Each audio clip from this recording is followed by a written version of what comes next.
Ma conviction fondamentale, profonde, c'est qu'il faut que nous changions de modèle de société. C'est qu'il ne faut pas que l'argent domine tout. Il faut sortir de tout ça. Et sortir de toutes les actions que j'essaye de mener ne sont pas que des alternatives rustines pour ceci et pour cela. Ce sont des alternatives fondamentales qui remettent en question le modèle de façon à ce qu'on érige un modèle qui prenne en compte l'humain et la nature. C'est-à-dire les deux éléments réunis. Et c'était, lors de ma campagne électorale de 2002, le slogan c'était bien sûr appel à l'insurrection des consciences. Et c'était quelle planète laisserons-nous à nos enfants? Quels enfants laisserons-nous à la planète? Et parmi les éléments, le féminin au cours du changement, la sobriété heureuse, etc.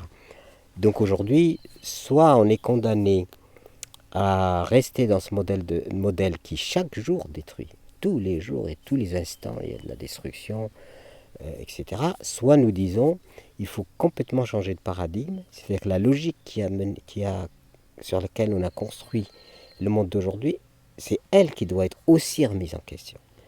Ça veut dire qu'il faut revenir à une éducation non compétitive, la solidarité, repartir de l'humain et des représentations qu'on a construites pour aller vers des représentations qui enfin vont permettre de donner une logique et une durabilité à notre destinée.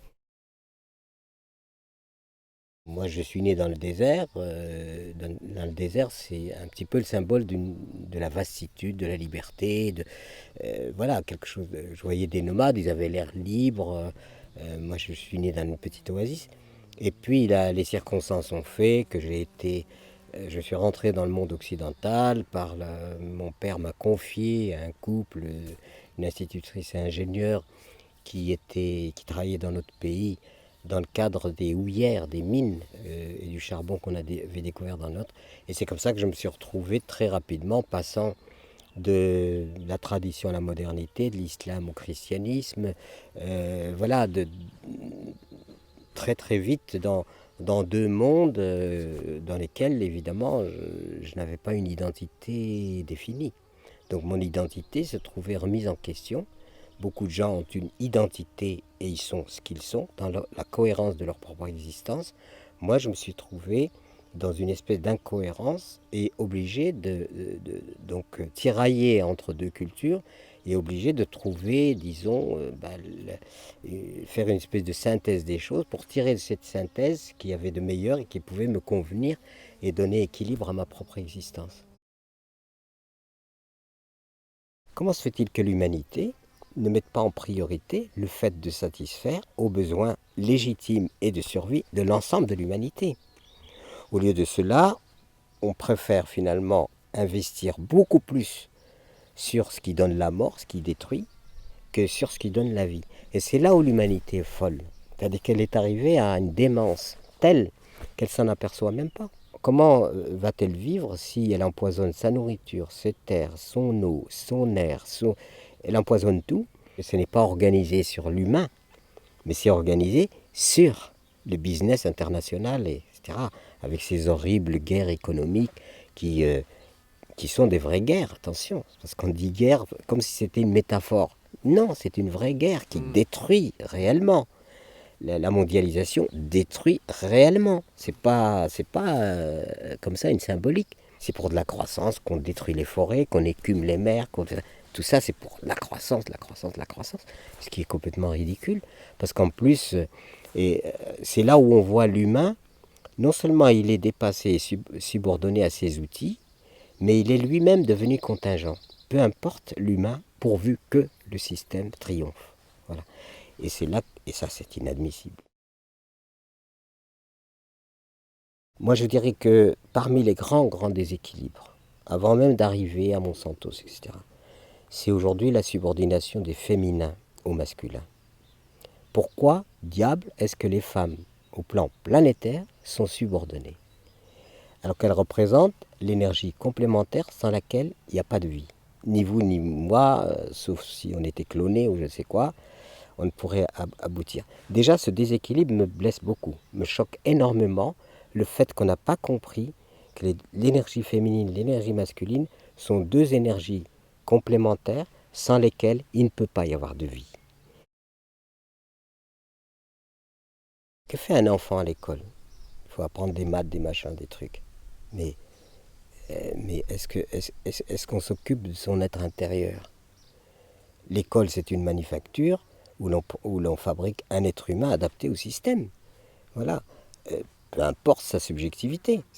On lui fait vaguement un peu de morale, quoi. Mais c'est tout. Mais l'école, c'est une manufacture qui prend un enfant innocent, beau et magnifique et qui en fait un être compétitif, un être qui va dominer. On lui lance de peur, de terreur. Tu ne vas pas réussir, tu vas ta vie, etc. Tu auras pas, si tu ne fais pas des bonnes études, tu n'arriveras à rien, etc., etc. Et à partir de là, le sort en est jeté. On fait un angoissé. Existe-t-il une vie avant la mort? Parce que ce que j'entends par là, existe-t-il une vie avant la mort? C'est de dire, mais qu'est-ce que vivre? Comment préparer une vie? Voilà. Alors il y a des gens qui sont milliardaires, mais ils sont malheureux comme tout. Pourquoi? Parce qu'il y a une chose, alors on peut gagner de l'argent, on peut avoir des yachts, on peut avoir des avions privés, on peut frimer, on peut éclater. Il n'y a qu'une chose qu'on ne peut pas acheter, c'est la joie de vivre. Et la joie de vivre n'est pas à la portée de l'argent, pas du tout. Et cette joie de vivre, je vais en Afrique, les gens, certaines personnes se disent, est-ce que demain on aura à bouffer? Ils sont heureux quand même. Et je viens dans l'abondance, dans la surabondance. Et qu'est-ce qu'on fait? La consommation d'anxiolytiques qui n'arrête pas de monter. La sémantique elle-même est très révélatrice, c'est-à-dire fonctionnaire. Je ne vis pas, je fonctionne. Voilà. Et à partir du moment où je suis fonctionnaire, ça veut dire que je fonctionne. Et non, fonctionner, c'est pas vivre. Voilà. Et la sémantique, compression de personnel, etc., elle est bien révélatrice finalement de quelque chose qui est dans le pensée collectif, dans ce qui est intégré en termes de vision collective, et qui aboutit à la négation de l'humain. On sait parfaitement ce à quoi nous devons la vie, et ce à quoi nous devons la vie, nous nous détruisons. Donc il y a un moment où finalement on est au-delà de la raison, et quelque chose qui nous inspire et que j'appellerais moi l'intelligence. Et encore une fois, c'est pas dire je suis intelligent, c'est dire je suis réceptif à l'intelligence de la vie, et cette intelligence de la vie, j'y suis réceptif, et du fait que je suis réceptif, elle m'inspire. Voilà, c'est ça. Et c'est pas faire erreur. De toute façon, on ne peut absolument pas se tromper en disant qu'il faut prendre soin de la vie. Aujourd'hui, mon sentiment, c'est que la politique fait de l'acharnement thérapeutique sur un modèle moribond. Par contre, la société civile invente énormément. Et je suis émerveillé de voir la quantité d'initiatives constructives d'un futur qui sont aujourd'hui partout. J'ai la chance ou la malchance, j'en sais rien, de courir un peu partout et de parler un peu partout et d'écrire un peu partout. Et ce que je constate, c'est d'abord le fait qu'un message qui était inaudible il y a quelques années devient audible, que la société civile n'a plus confiance dans le politique et dans l'avenir, et elle essaye d'anticiper en se créant un ordre, un autre ordre.